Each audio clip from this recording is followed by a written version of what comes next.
Chapter 19. A Fable. Ad man. It's a word that to some is a curse and to me is everything. There was a farmer once who decided to sell his farm.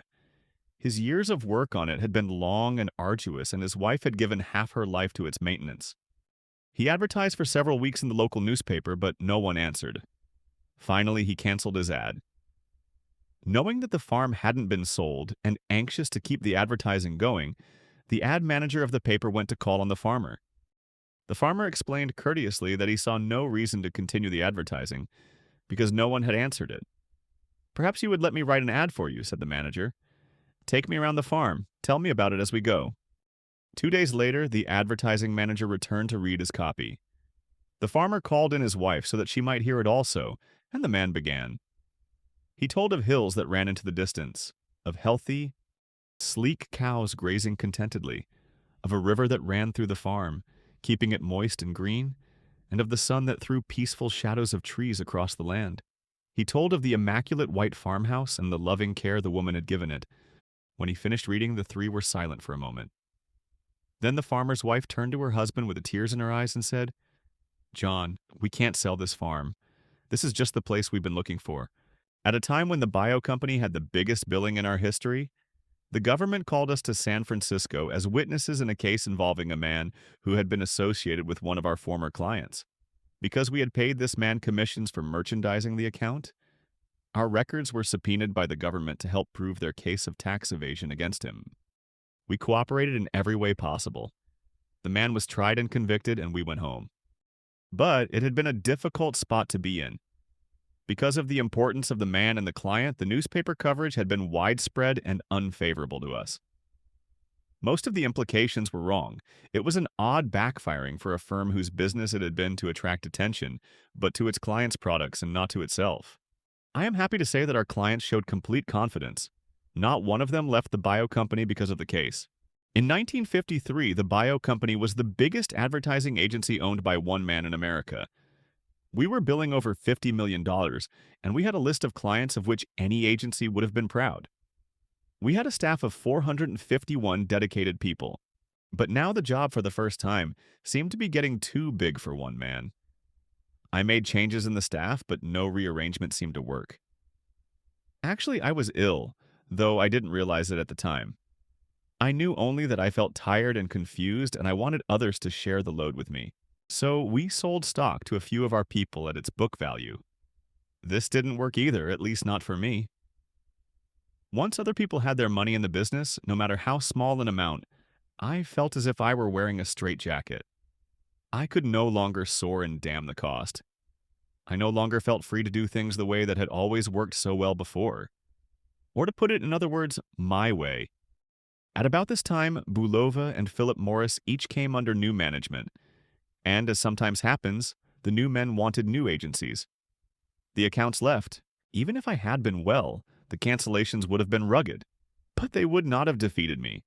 I would simply have gone out and lined up more business. But my illness, though still not diagnosed, had grown more serious. I wasn't worth a damn. You cannot imagine how disturbing it was for a man who had made his living with words to find it difficult to use them. I decided to do the one thing I felt was best for everybody: close the agency. Many people ask why we didn't simply sell it. We didn't because if I sold at a profit, I would feel that I ought to be available to those accounts who had chosen the company, assuming I went with it. It was much harder to close the agency than I ever dreamed it might be.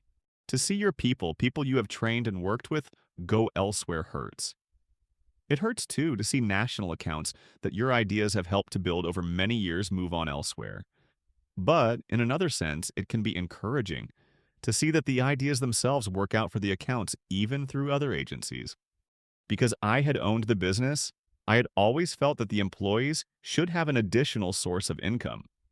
I had asked Elmer Letterman to help us plan a pension trust fund for them. We had over $2 million in the fund, paid for entirely by the Biow Company. When we shut up shop, we distributed it. I gave the job of closing up to Morris Zinnemann and John Hamm and stayed at home, not really facing the problem myself. It is done now, but I still feel the wrench and perhaps always will. Many agencies today are huge corporate enterprises. A few have gone public. Most of them, I am sure, are doing fine, but I was not built for reporting to a board of directors or to an annual meeting of stockholders. The Biow Company was mine. I opened it. I closed it.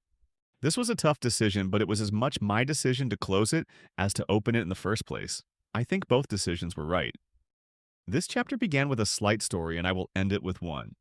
Once upon a time, the story begins this way because it's a fable, there was a sculptor who did a magnificent statue. It was 10 feet high and was placed in the middle of the city so that everyone could see it. Every day the sculptor would go downtown to see his work. Each time he looked at it, though he knew there were imperfections, the work brought a glow of happiness to him. It meant everything. Now he could go on to new and greater achievements. Then one day, a vandal struck the statue with a hammer, and finely shaped, precise, and fragile, it fell, smashed to smithereens. The sculptor's years of work, his achievement, were gone. He felt he had nothing to live for. He was finished. Dejected and alone, he returned home.